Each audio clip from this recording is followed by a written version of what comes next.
Assalamualaikum warahmatullahi wabarakatuh dan salam sejahtera. Terima kasih kerana masih sudi jenguk sikit-sikit ke channel aku. So, siapa yang belum subscribe, boleh subscribe.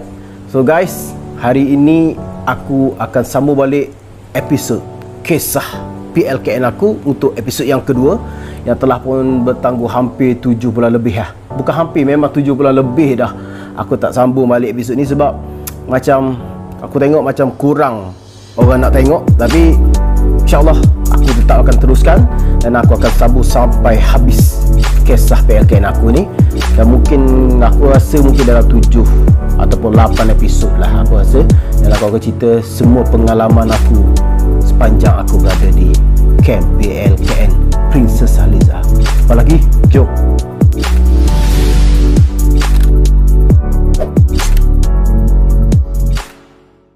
Okay guys, sambungan pada episod yang sebelum ni, aku telah pun daripada Terengganu menaiki bas sampai ke camp Princess Haliza Sepang pada waktu malam tau. So ini adalah pagi pertama aku di camp PLKN. Aku ingat lagi waktu tu aku bangun tidur awal sebab nak solat subuh kan. So sebagai seorang Muslim, so kita nak kena solat subuh. Bila aku bangun pagi tu, tak silap aku lebih kurang dalam pukul 6.30 dah sebenarnya. Aku bangun sebab hari pertama, hari awal ni dia macam bagi kita rest lebih sikit sebab dia tak ada apa-apa aktiviti waktu tu. Dan dia kata aktiviti adalah pada pukul 10 pagi kalau tak silap aku. Dia minta untuk berkumpul dekat dewan. Tapi pagi tu cuma dia maklumkan ada makan, tak silap aku pukul 7 pagi macam tu sampai pukul 7.30 ke pukul 8 macam tu waktu makan dia. Jadi pagi tu aku bangun tidur, aku pergilah ke toilet dekat dengan dom aku waktu tu. So apabila aku pergi ke toilet waktu tu, pagi-pagi hari aku tengoklah ada 3 orang lelaki. Cara bercakap dia memang bukan orang Terengganu lah, budak Melayu, 3 orang. Aku ingat waktu tu dia orang tengah duk isap rokok. So dia orang isap rokok waktu tu. Dia pun tengok aku lebih kurang lah, weh bagus juga bangun mungkin lepas solat subuh dia nak isap rokok tu kot kan. Tengok sebab lagi pun aku punya dom paling hujung kan, paling jauh sekali. So dia orang kira tempat paling clear lah kat tempat dom aku ni kalau dia orang nak isap rokok pun. Tapi aku bila pagi-pagi hari tu aku dah pergi toilet, gosok gigi apa semua siap. Lepas tu aku ambil uduk, ingat nak solat dekat dom je sebab surau jauh kan. Tapi bila aku tengok tak tahu arah kiblat sebelah mana. Jadi nak tak nak aku terpaksalah pergi ke surau. Dalam perjalanan aku nak pergi ke surau tu, aku singgah dekat dom member aku. So member aku ni tengok dia tak ada dekat dom dia. Dom dia selang satu dom pada aku. Sebab dia grup Charlie waktu tu kan. Kalau orang duduk camp Princess Haliza dia tahulah dom Delta paling hujung 24 dengan 23. So 22 dengan 21 adalah dom Charlie, so yang sebelah tepi kali ni. Jadi apabila aku pergi kat dom member aku tak ada. Okey, tak apalah, aku nak tanya orang pun tak sempat nak berkenalan kan. Semua yang sampai pun pagi, pukul 2 pagi, pukul 3 pagi kan. Jadi tak apalah, aku pun pergi surau. Dah tengok member aku tak ada kat surau waktu tu. Dan aku tengok adalah 2-3 orang yang telah pun selesai solat, yang tengah solat pun ada sendiri. Jadi aku pun nak pergi join yang dah solat tu. Dia pun macam nak siap dah. Jadi aku pun ajak 2-3 orang lagi yang baru sampai dengan aku tu. Aku tak kenal pun waktu tu, tapi aku kenal dia tu muka tu kita cam lah, orang yang naik bas dengan kita kan satu hari tu. Sehari sebelum tu. Jadi kita pun solat subuh lah waktu tu. So selesai solat subuh, kita orang mula lepak-lepak sekejap dekat surau tu, sembang-sembang, berkenalan sikit dengan grup tu, grup geng-geng Terengganu saja. Budak Melayu waktu tu dekat camp Princess Haliza ni, dia ada 4 negeri saja: Terengganu, Selangor, Sabah dan Sarawak. So budak Melayu yang Muslim lah 100% daripada Terengganu. Yang daripada Terengganu memang 100% adalah Melayu. So 4 orang sahaja perempuan, yang lain semua lelaki. Okey, jadi tak heran lah orang kata kalau dekat surau tu penuh dengan budak Melayu Terengganu je. Jadi budak Selangor tak ramai. Bukan tak ramai, di jumlah peserta daripada Selangor adalah paling ramai, tapi sebab Selangor terbagi pada 3 kaum, iaitu Melayu, Cina dan India. So yang daripada Selangor, Cina paling ramai, melebihi daripada jumlah budak Melayu dan India waktu tu. So memang ramai. Chinese kebanyakannya daripada Selangor. So daripada Sabah Sarawak, daripada etnik yang macam-macam lah, ada Kayan, ada Kadazan, Iban, Dusun, Bugis, Murut dan macam-macam kaum lah daripada Sabah dan Sarawak. So selepas aku sembang-sembang dengan member daripada Terengganu berkenalan, lepas tu aku baru nak pergi dekat dom, tiba-tiba member aku tu, Farid ni, nama member aku ni Farid. So dia kata, makan dah ada dom, pergi makan Dewang. Dewang mana aku kata? Dewang yang semalam tu. Oh okey, tak apa. So aku pun pergilah dengan seorang diri lah waktu tu. Tapi ada juga geng-geng yang baru aku kenal tu ikut sekali dengan aku. Nak pergi makan ke? Ikut sekali. So kita pun pergilah makan. Hari pertama tu lauk dia adalah nasi lemak. Aku ingat lagi. Nasi lemak pun kita pun makan nasi lemak. Tapi hari tu macam awal sikit lah.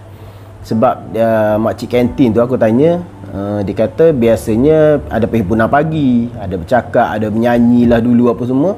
Lebih kurang dalam pukul 7 lebih sikit atau pukul 7 tu barulah dibenarkan untuk makan kan, sarapan. So tak apalah, aku pun sarapan. Siap sarapan semua, tak tahu nak buat apa kan. Baliklah dom. Jalan-jalan balik dom sambil sembang dengan member-member waktu tu. Dan dalam dom tu aku ingat lagi, yang sebelah aku tu dia budak Sabah, sembang memang kencang gila orang kata. Memang cakap banyak lah, pom. Hai, sebelah aku, sebab aku duduk paling hujung. Dom aku dah lah paling hujung tau. Aku punya katil pula waktu tu memang paling hujung sekali.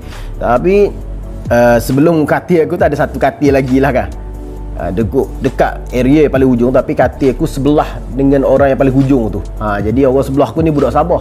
So dia ni cakap punyalah kencang. Aku sampai tu waktu tu macam-macam lah. Dia pun tak layan sangat aku mula-mula. Nama dia Yan, aku ingat lagi. Waktu tu aku belum berkenalan sebab nampak dia macam nak bercakap dengan budak Sabah je yang duduk berdepan dengan katil dia tu. Bomo cakap. Aku pun bila dah orang macam tak mesra sangat, tak apalah kan.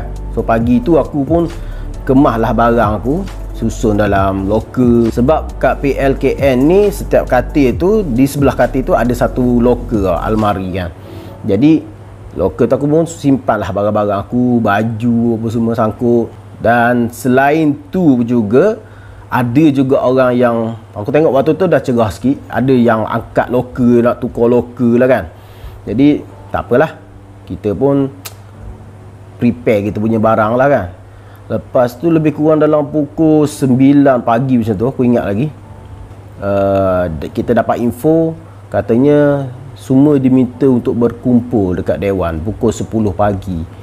Selepas kita orang dah siap kemas-kemas apa semua, tempat tidur masing-masing. Dan waktu tu pun aku dah mulalah berkenalan dengan orang lain-lain juga. Sebab orang sebelah dengan aku ni banyak budak Terengganu, dan sebelah kiri aku ni budak Sabah. Yang tengah-tengah dom tu aku ingat ya, geng-geng Chinese. Hujung sekali adalah budak Sarawak duduk dom aku, dom D24. Jadi lepas tu, lepas kita dapat berita yang kata pukul 10 ada perjumpaan, so kita orang pun pergilah ke Dewan utama dia, Dewan dekat Camp Princess Haliza tu lah. So jadi apabila dah sampai kat situ, kita orang pun diberi taklimat, macam-macam taklimat lah mengenai camp, mengenai aktiviti. Tapi sebenarnya pagi tu agak malang, sebab aku sebenarnya bila bangun tidur tu aku rasa sebab penat dalam bas seharian suntuk tu. Aku sebenarnya hari tu aku kena demam panas tau. Tapi aku cuba lawan, pagi-pagi tu aku cuba lawan juga. Tapi dah tak larat. Dalam berkumpul dalam grup-grup tu, aku tengah pening kepala kan. Jadi tanyalah dekat cikgu tu, cikgu, mula-mula aku tak panggil cikgu, aku panggil cik. Dekat sini ada klinik tak? Dia kata klinik ada. Dia kata ada dekat tempat tu. Jadi dekat kamp PLKN ni memang dah dilengkapi dengan klinik. So klinik kesihatan. bukanlah klinik kesihatan macam yang kita pergi biasa dekat luar ni. Dia adalah basic ubat. Macam sekarang ni kalau kita tengok macam klinik satu Malaysia lah. So dalam camp PLKN tu ada klinik macam tu. Jadi aku pun pergilah. Jadi akulah orang pertama dekat camp aku tu untuk intake kumpulan 3 siri 5 PLKN Princess Haliza 2008 ni. Akulah orang pertama pergi klinik tu, rasmi lah. Aku ingat lagi waktu tu sebab apabila camp PLKN ni tak ada orang, MA ataupun nurse yang bertugas dekat situ, dia diminta untuk bertugas dekat klinik dia orang lah, klinik lain.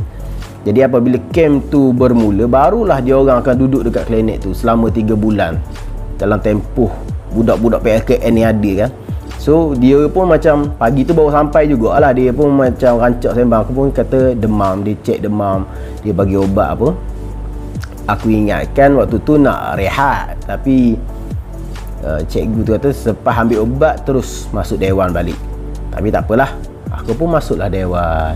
Bila aku masuk dewan, dah macam nak kata lega sangat tak juga, masih pening-pening lah kan, panas lagi waktu tu badan. Waktu aku minum dah air sikit waktu tu, dah lega sikit. Jadi apabila dalam dewan tu aku ingat lagi, aku duduk sebelah kawan aku, nama dia Eri. Orang panggil Eri Sarawak, orang panggil waktu tu. Eri Sarawak ni dia pendiam lah. Seorang lagi kawan sebelah dia tu Jilan nama dia. So dua-dua ni Iban. Jilan dia macam rendah sikit lah. Badan dia ini bukan katik lah, dia macam saiz badan kecil lah, tak tinggi sangat lah Jilan.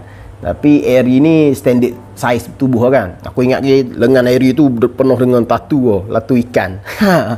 Kalau kau tengok ada episod yang aku cerita pertemuan aku dengan orang rumah aku ada cerita juga perkara yang sama ni.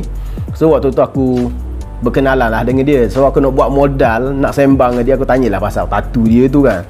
Aku tanya dia kaum apa, nama apa waktu tu. Itu adalah orang pertama di camp PLKN yang bukan Melayu yang aku bercakap. So aku bercakap dengan Eri dengan Jilan lah. Tapi Eri dengan Jilan ni dia tak cakap banyak Dia kalau cakap pun dia cakap dengan aku je. Dia tak cakap sangat dengan orang ramai ni. Dia bukan tak berkawan, dia macam kurang bercakap. Aku tak tahu dia ni macam segan sikit nak bercakap ke, sebab waktu tu aku mungkin sebab aku ni banyak bercakap dengan dia tu yang membuatkan dia rasa senang nak bercakap dengan aku waktu tu kan. Jadi waktu dah berkumpul tu sebenarnya kita dah ditempatkan mengikut grup Alpha, Bravo, Charlie, Delta. So Alpha duduk paling depan, Delta kena duduk paling belakang. Sebelah sini lelaki duduk memanjang macam tu, sebelah sini, belah sana pula perempuan. Memang asing lah, lelaki dan perempuan. So lepas aku sembang-sembang dengan Eri tu, cikgu pun ada umur lah kat depan tu.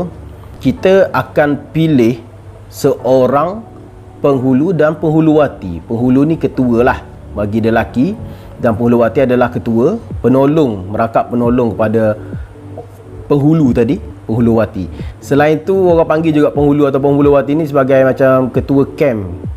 So lepas tu cikgu pun minta lah kita orang semua ni, waktu tu kita baru nak berkenalan dengan orang kan. Aku pun waktu tu baru berkenalan dengan Eri dengan Jilan ni daripada Sarawak.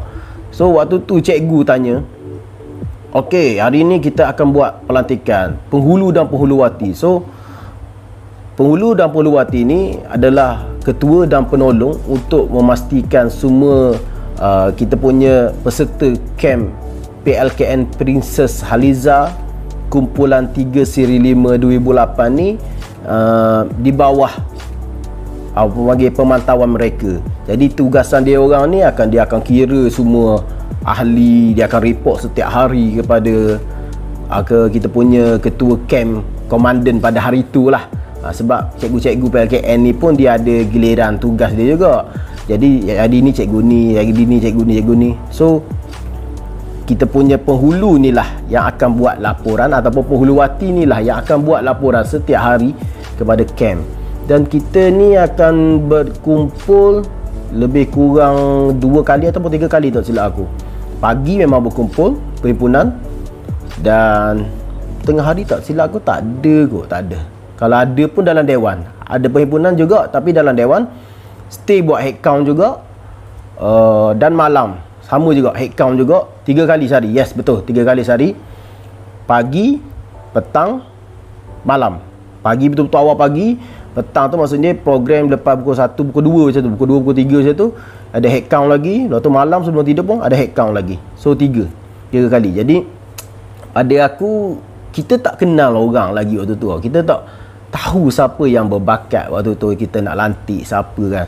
Tapi aku waktu tu, aku tengok lah budak minta maaf budak Selangor waktu tu. Budak Selangor ni daripada company aku juga.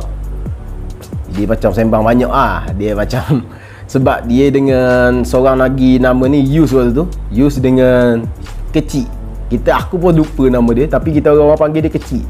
Jadi kecil ni waktu tu aku tak kenal lagi lah kan. Dia macam sembang banyak sikit lah. Macam orang kata mudah nak bercakap lah dengan dia ni. Tapi aku rasa tak mudah sangat, sebab dia macam ada ego dan action dia sikit. Sebab aku ada cakap yang merokok dalam toilet tu, geng-geng dia lah. Jadi macam dia ni ada macam sifat kenegerian yang kuat lah. Tapi dia Melayu. Sebab daripada Selangor ni Melayu tak ramai. Jadi nak tak nak, dia lepas tu dia akan berkawan dengan budak-budak Melayu daripada negeri lain lah, terutama negeri Terengganu lah. Sebab kebanyakan Melayu lelaki adalah daripada Terengganu kan. Tapi tak apa, aku waktu tu aku okey je. Use dengan kecil ni, cara use tu aku nampak dia minta macam dia nak orang lantik dia lah. Tapi orang tak, waktu tu semua orang pandang, masing-masing pandang. Lelaki pandang lelaki, perempuan pandang perempuan, nak lantik siapa ni, nak lantik siapa. Sebab kita tak kenal lagi. Tiba-tiba Yus ni bangun lah. Dia bangun, pergi depan. Volunteer lah bye, dia kata. Volunteer lah bye, dia kata. Aku ingat ke, volunteer lah bye, di padang belakang dia, senyum-senyum tu. Kalau fikir balik aku tu, macam gini ke orang Selangor punya perangai, macam confident lebih sangat. Aku tu, melampaunya kata. Dalam hati lah, tak ada lah kita cakap kat luar kan. Kalau fikiran aku tu, alah dia ni perangai memang orang Selangor macam gini Tapi bukan semualah kot kan. Tapi aku tengok waktu tu fikiran aku macam orang Selangor perangai macam gini. Sebab aku pernah jumpa orang Selangor pun tak ada lah perangai macam gitu kan. Waktu aku main sukan dulu kan. Jadi tak apa, dia dah minat macam gitu, okey lah, at least selesai satu masalah. Lepas tu dah naik depan atas. Cikgu tanya, ni kenapa datang depan? Awak nak jadi penghulu ke? Saya nak jadi penghulu. Sebab sebelum jadi penghulu tu kan, waktu tu aku pergi klinik kan, dia dah kena minta lantik untuk ketua company dulu ketua untuk grup kumpulan masing-masing. Rupa-rupanya Yus ni, dia dah lantik diri dia sendiri dalam company Delta jadi ketua. Jadi malah sikit lah. Lepas minta untuk calonkan orang untuk jadi penghulu, dia juga yang volunteer dia pergi ke depan. Tapi tak apalah, at least adalah orang yang pergi. Ke tidak, semua tenganga tunggu siapa nak calon siapa kan. Tapi cikgu pun tanyalah, kamu kan nak datang nak jadi penghulu ke? Dia okey, tak apa, kamu jadi penghulu. Okey, aku ingat lagi waktu tu. Lepas tu untuk penghuluwati perempuan ni masih dia macam tak tahu diam-diam. Sebab ada seorang nama member aku ni, Yaya ni cutting dia tinggi sikit lah, badan dia besar sikit lah, tapi bukan gemuk dia cutting macam tough sikit lah, perempuan tapi macam badan tough sikit lah, macam sesuai lah kalau jadi macam ketua untuk wanita ni, memang sesuai lah. Suara pun orang kata kuat jugalah, boleh lah. Jadi cikgu ni bila tengok dia, tengok cutting dia, nampak macam muka pun macam ada, macam panggil lebih orang yang educated sikit, macam gitulah kanonnya. Jadi so cikgu pun tanya, awak nama apa? Yaya. Okay, Yaya datang depan. Jadi so Yus dan Yaya ni lah jadi seorang jadi ketua camp, dan Yus jadi ketua untuk penghulu, manakala Yaya ni jadi penghuluwati lah waktu tu. So selesai pada hari tu. Dan pada hari yang sama juga, cikgu minta untuk kita buat tepuk sorak untuk masing-masing punya grup tepuk sorak bagi semangat, kata-kata semangat, bukan kata-kata semangat, sorry, untuk tepuk sorak untuk setiap company punya lagu lah masing-masing. So Yaya ni dia daripada company Charlie Jadi use ni daripada company Delta. So tak apalah, okey lah kan. So bila masuk dalam group balik, Yus pun datang balik. Macam waktu tu dia, aku tengok bila dah datang balik tu, dia macam dah lain sikit. Dia tak macam terlalu kenegerian sangat dah. Dia macam mula dah nak bercakap dengan orang. Yus ni lah perangai dia. Tu kecil ni pula, waktu tu dia masih kurang sikit lah. Tapi bila orang dah start sembang cakap, sebab kita dah mula buat group punya projek, maknanya kita nak kena cipta lagu sorak untuk group. So waktu tu lah kita bincang, selain nama Delta tu, kita kena bincang untuk cipta satu nama untuk group kita. Contoh gelaran lah, macam gelaran lah. Macam aku punya group waktu tu adalah Gagah. Gagah macam tak ada modal sangat, Gagah je kita orang punya. Sang Rimau, Sang Perkasa ataupun Gagah macam gitu nama aku. Nama aku punya group lah waktu tu.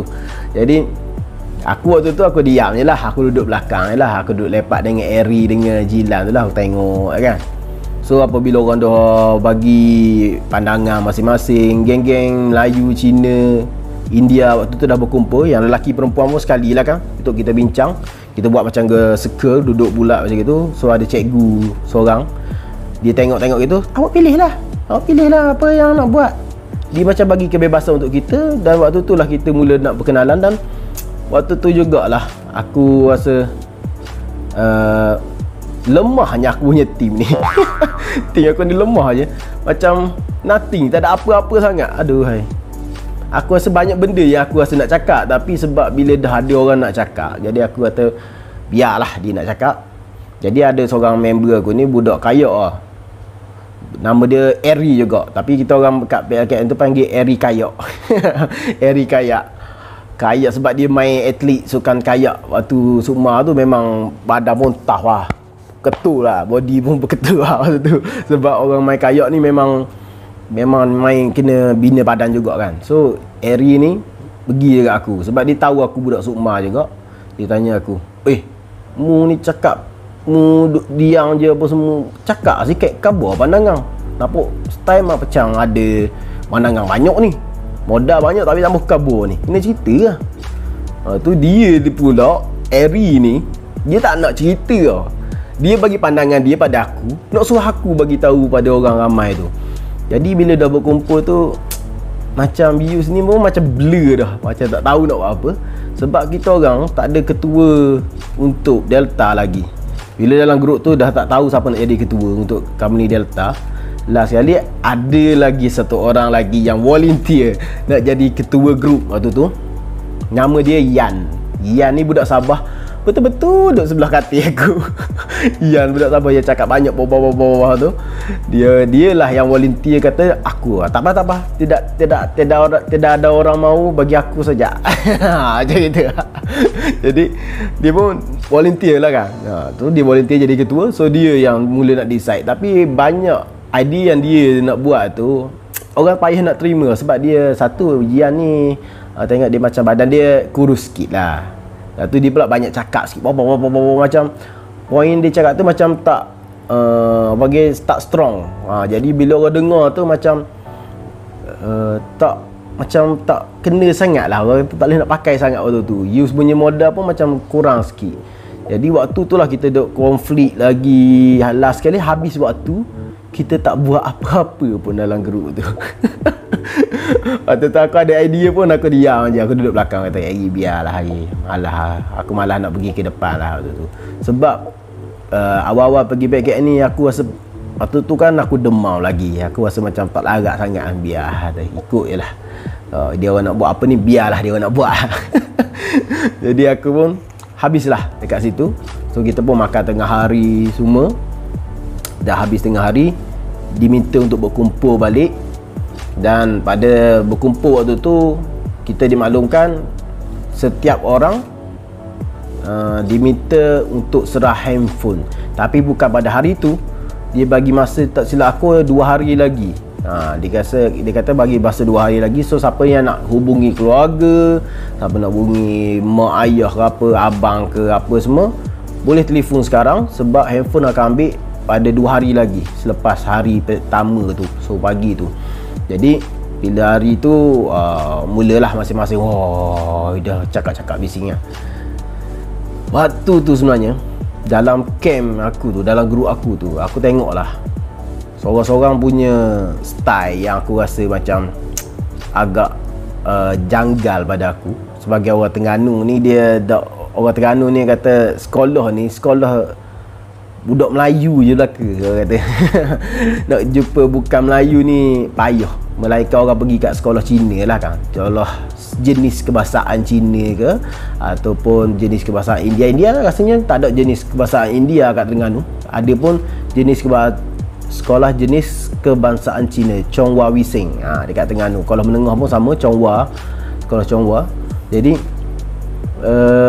tak banyak Chinese. Jadi bila aku jumpa budak-budak Chinese yang kat situ pula, yang dekat camp aku ingat lagi dia orang punya rambut semua, rambut perang lah, rambut purple lah, rambut ujung-ujung oreng-oreng pun ada. Yang laki merah tak ada lah, yang perempuan ada rambut merah sikit-sikit lah pun, macam dye lah. Dia punya rambut memang nampak gangster gila lah. Geng-geng Chinese ni memang geng-geng dia je. Dia tak cakap dengan orang sangat geng lelaki lah terutamanya kan. Yang perempuan ni nampak ada yang seorang dua yang macam boleh bergaul. Jadi yang lelaki ni punyalah rambut dia macam gangster betul ya kan. Jadi dia cikgu pun cakap lah, so 2 hari lagi akan ambil handphone. Tapi pada hari yang sama juga dia bagi tahu, bermula pada hari ini semua lelaki diarahkan untuk gunting rambut. Gunting rambut. Jadi kat paket tu botak lah kan. Jadi cikgu bagi tempoh masa 1 minggu 1 minggu untuk semua orang pergi gunting rambut. Okey, so lepas 1 minggu sekiranya masih ada yang tak gunting rambut, itu salah kamu.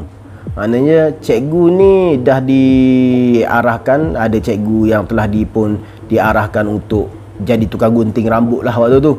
Setiap hari mesin rambut zeram, pakai mesin kan cepat lah juga kan. Tapi satu hari berapa kepala je boleh buat. Tapi ramai lah budak lelaki waktu tu. Aku ingat 2 orang atau 3 orang cikgu lah yang tolong potong rambut budak-budak tu. Aku ingat geng-geng Chinese ni kebanyakan ni tak nak gunting lagi lah.